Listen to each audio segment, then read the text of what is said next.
But first up, state governments now dominated by the Labor Party are set right around the country to ignore the will of the Australian people who overwhelmingly rejected the idea of dividing Australia along racial lines when they voted 60-40 against the Voice. That's history now. South Australia, though, has already decided to plough ahead with a treaty, despite a less than engaged turnout by Indigenous voters to their plans. But meanwhile, in Victoria, hearings by the Indigenous Justice Commission, it's a truth commission, in their latest hearings, they heard from Victoria's Energy and Resources Minister, Lily D'Ambrosio, who just might be the most radically Green Labor MP in the country, more dangerous even than federal equivalent Chris Bowen, and that's saying something. Now, D'Ambrosio is the Minister for cancelling gas in Victoria, legislating for January this year, not next year, so 4 months ago, that no new build could be connected to gas. Gas is banned, despite millions of suburban properties, private properties, houses and apartments, plus hundreds of thousands of businesses relying on gas for everything from cooking to heating and washing. It's an expensive, ridiculous move, so far out from any renewable alternatives, to actually be a state economic suicide bill. Who in their right mind would set up shop in Victoria with those rules in place? But folks, let me tell you, it's about to get a whole lot worse. In her evidence to this commission of truth-telling, the minister made some frightening promises around mining royalties and what she labelled land injustice. She has vowed to share the wealth of renewable projects and other power infrastructure with the state's Aboriginal peoples.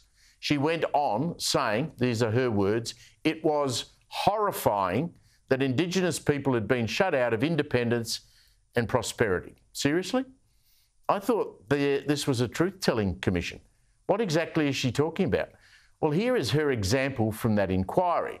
Victoria, she told them, had earned $149.4 million in royalties from gold extraction, $885.6 million from coal mines, which, by the way, she wants to shut, and almost $80 million from sandstone and gravel in the past 13 years. Now, why that timeline? Well, Labor, state Labor in Victoria, has been in power for most of that time. Now, the truth body wanted to know what she, the minister, was going to do to return a proportion of that wealth to them.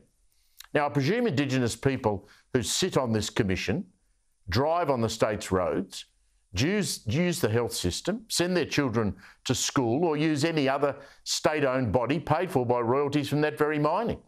This is crazy stuff, but not as crazy as what D'Ambrosio said next. Her words again. My intention is to embed within critical mineral strategy of concept traditional owner benefit sharing, she says. Doesn't make a lot of sense, I know. She says First Peoples cannot possibly be able to secure what self-determination means for them without having an embedded and reliable source of revenue for themselves. So what does all that mean? Well, that means, simply as I can put it, they've missed mining royalties in the past, but with this rush to renewables, the minister responsible will make sure any renewable project built in Victoria, including solar factories on farmland or even wind turbines built far out to sea, will be forced to pay treaty money to Indigenous claims. Now, a simple question then, why would renewable companies, most of them foreign-owned, bother developing assets in Victoria at all when they can put their money interstate or in foreign countries without Indigenous treaty? So Victoria has an energy minister who wants to ban gas and penalise future renewable investment by imposing treaty payments that benefit only one part of the community. Investors, local landowners and property landlords are filthy, but apparently she doesn't care about the damage she's doing. Victoria has a state budget on Tuesday week, and Premier Jacinta Allan has a great opportunity here after that budget for a ministerial reshuffle. She could do worse than dumping Minister D'Ambrosio before she does any more damage.